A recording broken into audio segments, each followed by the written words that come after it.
नमस्कार, स्वागत करती हूं आप सभी का अपने उत्तराखंड बुलेटिन में। आपके साथ मैं हूं अमीषा यादव। शुरू करते हैं खबरों का सिलसिला। प्रधानमंत्री नरेंद्र मोदी के नेतृत्व में केंद्रीय कैबिनेट ने शिक्षा क्षेत्र में ऐतिहासिक कदम उठाते हुए देश भर में 85 नए केंद्रीय विद्यालयों की स्थापना को मंजूरी प्रदान की है। इस निर्णय के अंतर्गत उत्तराखंड में भी 4 नए केंद्रीय विद्यालय खोले जाएंगे। यह निर्णय न केवल राज्य बल्कि पूरे देश में शिक्षा के नए आयाम स्थापित करेगा। वहीं उत्तराखंड जैसे पर्वतीय राज्य में इस पहल का विशेष महत्व है। 4 नए केंद्रीय विद्यालयों के खुलने से दूर दराज के इलाकों में रहने वाले छात्रों को भी आधुनिक और सुलभ शिक्षा प्राप्त करने का मौका मिलेगा। वहीं मुख्यमंत्री पुष्कर सिंह धामी ने इस ऐतिहासिक निर्णय के लिए प्रधानमंत्री मोदी और केंद्रीय शिक्षा मंत्री का आभार व्यक्त किया है।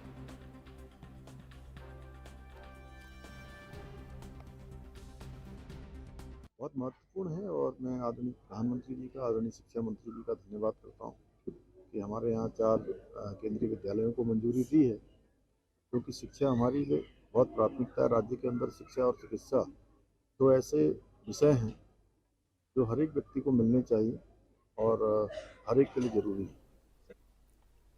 उत्तराखंड की राजधानी देहरादून में 12 दिसंबर से 15 दिसंबर तक वर्ल्ड आयुर्वेद सम्मेलन परेड ग्राउंड में आयोजित होने जा रहा है। 10वें वर्ल्ड आयुर्वेद कांग्रेस एंड आरोग्य एक्सपो के लिए 54 देश से करीब 6000 से अधिक डेलीगेट्स शामिल हो रहे हैं। उत्तराखंड में पहली बार ये सम्मेलन होने जा रहा है। ऐसे में उत्तराखंड सरकार वर्ल्ड आयुर्वेद फाउंडेशन के साथ मिलकर इस सम्मेलन को आयोजित कर रहा है। इसके साथ ही मुख्यमंत्री के स्तर से प्रधानमंत्री नरेंद्र मोदी को भी आमंत्रित किया गया है। वहीं सीएम धामी का कहना है कि हमारा प्रदेश योग और आयुष की धरती है और इस प्रकार के सम्मेलन से मील का पत्थर साबित होगा।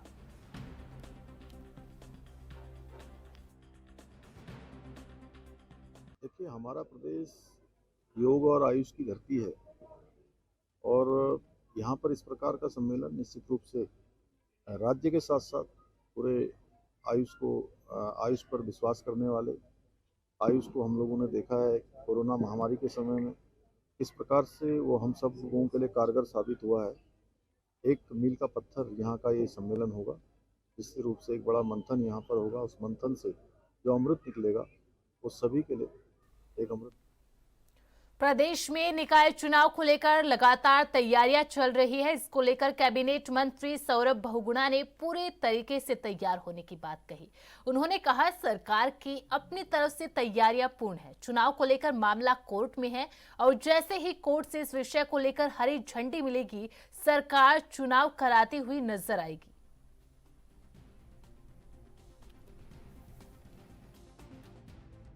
नहीं, देखिए, सरकार जो है निकाय चुनाव के लिए पूरी तरह से तैयार है। और क्योंकि आपको ये पता है, मैटर हमारे उच्च न्यायालय, नैनीताल उच्च न्यायालय में भी पेंडिंग है।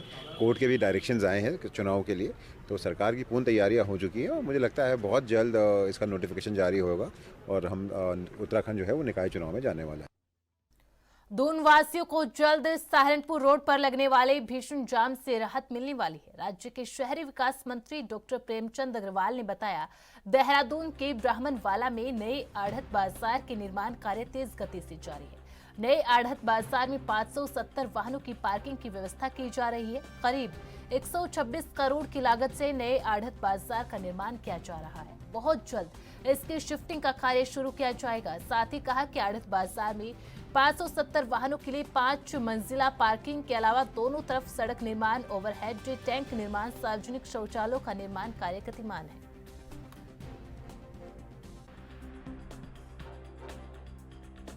देखिए, आप जानते हैं कि जो हमारा सहारनपुर रोड पे बहुत पहले से वहाँ आड़त बाजार स्थित है और आड़त बाजार होने के नाते, क्योंकि आप जानते हैं कि व्यापारियों के ट्रक आना और फिर लोड होना, अनलोड होना, और वो एक ऐसा रास्ता है कि जिसमें सहारनपुर या अन्य क्षेत्रों से आने वाले लोगों के लिए वो स्थान एक बोटल नेक की तरह था। बड़ी परेशानी होती रही, जाम लगता रहा। तो सरकार द्वारा निर्णय लिया गया कि इसको शिफ्ट करेंगे। ब्राह्मणवाला में स्थान चिन्हित करने के बाद वहाँ काम जारी है। वहाँ पार्किंग जो है 570 वाहनों की पार्किंग, फिर 2 साइड की सड़कें, वहाँ पे जो नदी है उसके ऊपर पुल, फिर वहाँ पे टॉयलेट्स और इस प्रकार के इंफ्रास्ट्रक्चर का काम लगभग 126 करोड़ का जो हमारी एमडीडी के द्वारा चल रहा है, मैंने उसका निरीक्षण भी किया और मैंने वहाँ निर्देशित भी किया कि वहाँ गुणवत्ता से और समय से पूरा हो। और उसके बाद चूंकि वहाँ पे हम लोगों ने जो हमारे 300 कुछ व्यापारी हैं, जिन लोगों ने स्थान के बदले स्थान या जो भी उनके हमारी आपस में बातचीत हुई है, उसके आधार पे फिर हम उसको शिफ्ट करेंगे, क्योंकि पहले इंफ्रास्ट्रक्चर पूरा हो जाए, तत्पश्चात उनको हम केदारनाथ विधानसभा सीट की जिम्मेदारी मिलने के बाद से नवनियुक्त विधायक आशा नौटियाल ने रुद्रप्रयाग में बीजेपी के कार्यकर्ताओं के साथ बैठक की। इस बीच विधायक आशा नौटियाल ने कहा, केदारनाथ को तीर्थाटन और पर्यटन की दृष्टि से पूर्ण रूप में विकास करने के लिए मुख्यमंत्री धामी के द्वारा बनाई गई योजनाओं का शासनादेश जारी हो गया है, जिनको अब केदारनाथ में कार्यकर्ताओं के द्वारा धरातल पर उतारने की तैयारी की जा रही है। साथ ही कहा कि केदारनाथ विधानसभा पर्यटन और तीर्थाटन के लिए महत्वपूर्ण है, जिससे अब पर्यटन सर्किल के रूप में सभी मंदिरों और पर्यटक स्थलों को जोड़ना मेरा प्रयास रहेगा।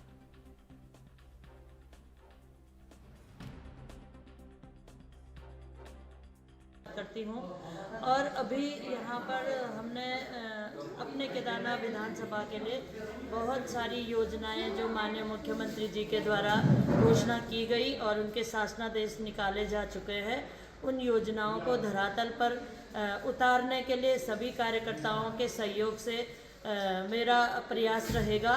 और हमारा जो केदारनाथ विधानसभा है वो पर्यटन के और तीर्थाटन के क्षेत्र में बहुत ही महत्वपूर्ण है, तो निश्चित तौर पर एक पर्यटन सर्किल के रूप में, तीर्थाटन के रूप में केदारनाथ विधानसभा को सभी जितने भी मंदिर हैं, जितने भी हमारे पर्यटक स्थल हैं, उन स्थलों को जोड़ने के लिए मेरा प्रयास रहेगा।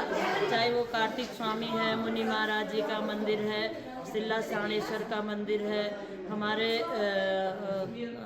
केदारनाथ जी हैं, मधमेश्वर जी हैं, तुंगनाथ जी हैं, काली माता मंदिर है, त्रियुगी नारायण है, ओंकारेश्वर मंदिर है, गुप्त काशी विश्वनाथ का मंदिर है, ऐसे बहुत बसु केदार में वासुदेव का मंदिर है, ऐसे बहुत ही महत्वपूर्ण तीर्थाटन के क्षेत्र हैं, पर्यटन के क्षेत्र हैं, उन सभी क्षेत्रों को जोड़ने का मेरा प्रयास रहेगा।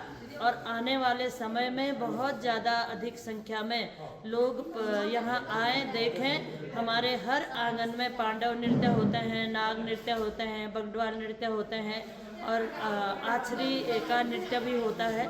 तो ये हमारी संस्कृति है, परंपरा है, हमारी धरोहर है। इन धरोहरों को दुनिया के लोग देखें, वो यहाँ आए और हमारे बच्चों को। बैठक में हमारी नवनिर्वाचित विधायक श्रीमती आशा नौटियाल पहली बार सम्मिलित हुई हैं और आज हमने संगठनात्मक विषयों पर चर्चा करते हुए आगामी जो निकाय चुनाव है उसके संबंध में भी कार्य योजना को जो है मूर्त रूप देने का प्रयास किया है। और मुझे पूरा यकीन है कि आने वाले निकाय चुनाव में भारतीय जनता पार्टी रुद्रप्रयाग जनपद के सभी निकायों पर कब्जा। शिक्षा विभाग के लिए अतिथि शिक्षकों को लेकर शासन के द्वारा सूची मिल चुकी है, जिनकी अब तैनाती करने की तैयारी की जा रही है। इस बात पर माध्यमिक शिक्षा विभाग के निदेशक सृष्टि वल्लभ जोशी ने कहा कि शासन की तरफ से 599 अतिथि शिक्षकों की सूची मिली है, जिसमें मनोविज्ञान के साथ हिंदी और अर्थशास्त्र यानी इकोनॉमिक्स जैसे विषय शामिल है। साथ ही बताया कि काउंसलिंग के बाद जनपद की आवश्यकता के अनुसार अतिथि शिक्षक रिक्त पदों पर तैनात किए जाएंगे।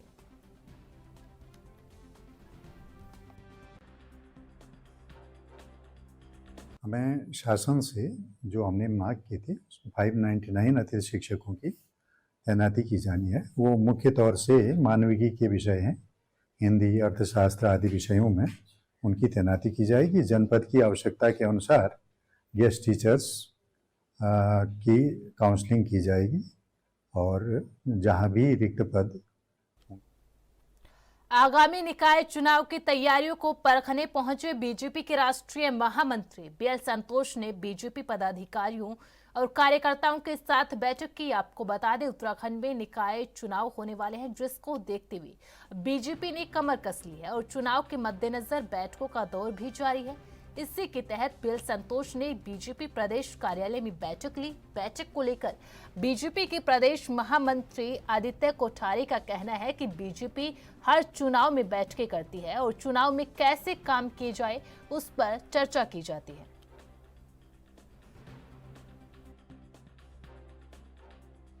भारतीय जनता पार्टी के राष्ट्रीय महामंत्री संगठन आदरणीय बीएल संतोष जी ने एक बैठक ली है। उस बैठक में हमारे सभी जिलों के प्रभारी, सह प्रभारी और नगर निगमों के जो हमने प्रभारी बनाए हैं उनके साथ उन्होंने चर्चा की है। नगर निकाय के चुनाव की क्या रणनीति हमारी रहे, क्या क्या हमको चुनाव की घोषणा से पूर्व क्या क्या सावधानियां बरतनी है, क्या क्या हम तब तक कर सकते हैं, इस संबंध में पूरी रणनीति पर चर्चा हुई है। कैबिनेट मंत्री और शहरी विकास मंत्री आदरणीय प्रेमचंद अग्रवाल जी भी बैठक में उपस्थित रहे। प्रदेश अध्यक्ष जी, हमारे प्रदेश के प्रभारी राष्ट्रीय महासचिव आदरणीय दुष्यंत गौतम जी, राष्ट्रीय उपाध्यक्ष प्रदेश के सह प्रभारी रेखा वर्मा जी भी बैठक में उपस्थित रही और सभी जो हमारे प्रमुख कार्यकर्ता हैं उत्तराखंड के सभी जिलों से हम आए हुए हैं और उनके बीच में आगामी रणनीति।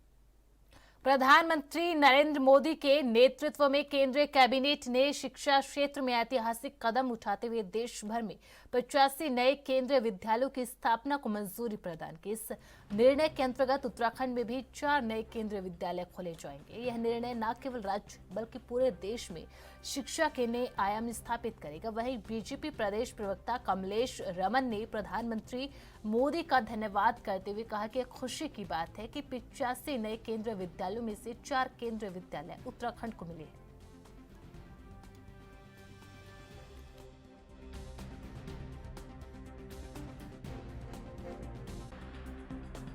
देखिए, बहुत ही ऐतिहासिक निर्णय है। देश में जिस तरीके से 85 केंद्रीय विद्यालय देने का कैबिनेट ने फैसला किया केंद्रीय, तो मुझे लगता है कि उत्तराखंड को भी 4 केंद्रीय विद्यालय मिले हैं। ये हमारे लिए बहुत ही गर्व की बात है और बहुत ही खुशी होती है कि हमारे यहाँ एक बार फिर 4 विद्यालय मिलेंगे तो हमारे बच्चों का भविष्य संवरेगा। और शिक्षा के क्षेत्र में भी हम आगे बढ़ रहे हैं। जिस प्रकार से शिक्षा और स्वास्थ्य को लेकर के देश के प्रधानमंत्री जी आगे चल रहे हैं, मुझे लगता है कि उत्तराखंड में भी वही स्थान हम दोबारा प्राप्त करेंगे। और इस प्रकार से केंद्रीय विद्यालय हमें जो मिल रहे हैं उसके लिए हम धन्यवाद करते हैं अपने देश के प्रधानमंत्री जी का।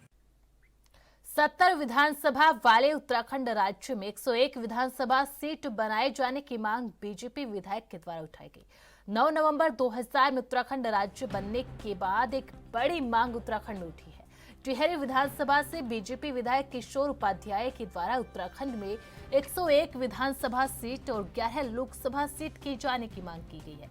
विधानसभा अध्यक्ष रितु खंडूड़ी को पत्र भेजकर किशोर उपाध्याय ने उत्तराखंड विधानसभा से प्रस्ताव पास करने की मांग की ताकि प्रदेश के उस प्रस्ताव को केंद्र को भेजा जाए। किशोर उपाध्याय का कहना है कि उत्तराखंड के पर्वतीय क्षेत्र के विकास की मुख्य धारा और तेज गति देने के लिए ऐसा किया जाना बेहद जरूरी है।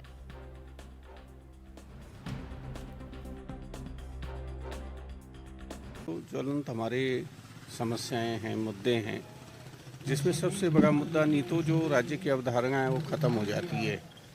पर्वतीय क्षेत्र में जो विधानसभाएं हैं और पिछली बार भी जब परिसीमन हुआ था तो मैं तो सुप्रीम कोर्ट तक गया कि जो है वो विधानसभाओं की संख्या कम नहीं होनी चाहिए पर्वतीय क्षेत्र में। आप मैदान में बढ़ाइए, हमें कोई नहीं, लेकिन पर्वतीय क्षेत्रों में कम मत करिए। नहीं तो 16 सीटें कम हो रही थी और उस समय हम उसको उतना बना नहीं पाए, नहीं तो मेरे ख्याल से एक भी सीट कम नहीं होती। अब जैसे यहाँ देहरादून में, हरिद्वार में, उधम सिंह नगर में सीटें बढ़ गई हैं तो उससे लोगों में कोई अच्छा संदेश नहीं जा रहा है। तो मैंने पहली बात तो उनसे ये कही है, निवेदन किया है कि कम से कम 101 सीटें यहाँ विधानसभा में होनी चाहिए और वो ज़्यादा करके सीटें बढ़नी चाहिए पर्वतीय क्षेत्र में। बहुत सी जगह हैं देश में जहाँ इस तरह की व्यवस्था है। जैसे आप लक्षद्वीप जाएं तो वहाँ 25,000 पर एक लोकसभा क्षेत्र है, जबकि और जगह जनसंख्या का मानक है। उसी तरह से तब चाहे लोकसभा हो, बल्कि 11 क्या, मैं तो ये कहता हूँ कि कम से कम 13 सीटें होनी चाहिए, 13 जिले हैं। उसी तरह से उसमें लोकसभा के साथ राज्यसभा में भी कम से कम 5 सीटें होनी चाहिए यहाँ से। उससे क्या होता है कि लोगों को विकास के मामले में और जो देश के प्रति और पूरे विश्व के प्रति, मानवता के प्रति जो हमारा कर्तव्य है उसको हम सही ढंग से निभा सकते हैं। दूसरा, जिस तरह से समस्या आ रही है और लोग उस पर ध्यान नहीं दे रहे हैं और उसमें मीडिया की सबसे बड़ी भूमिका है।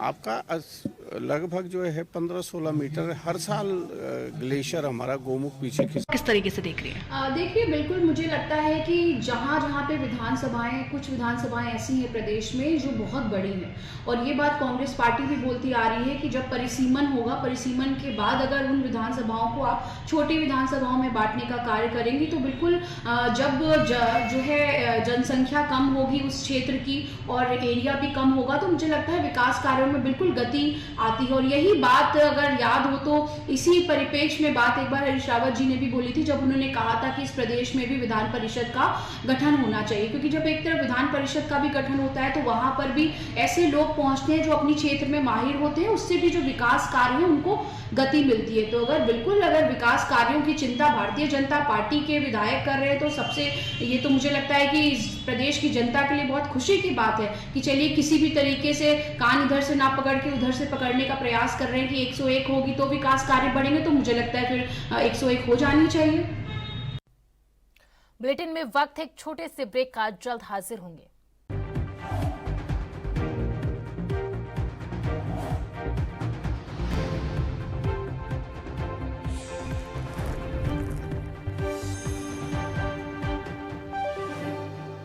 केदारनाथ उपचुनाव में कांग्रेस के हार के बाद लगातार कांग्रेस पार्टी का मंथन चल रहा है, जिस पर कांग्रेस विधायक लखपत बुटोला ने कहा कि केदारनाथ उपचुनाव उत्तराखंड की अस्मिता का चुनाव था और बीजेपी सरकार के द्वारा दिल्ली की बुराड़ी में केदारनाथ का प्रतिरूप बनाए जाने के खिलाफ केदारनाथ के स्वाभिमान की लड़ाई थी। साथ ही उन्होंने कहा कि ऐसी स्थिति में चुनाव हार जाना न सिर्फ कांग्रेस की हार है बल्कि यह उन लोगों की आस्था की हार है जो दिल्ली में केदारनाथ धाम का प्रतिरूप स्थापित करने के खिलाफ होने के प्रतिकार के रूप में कांग्रेस की जीत देखना चाहते थे।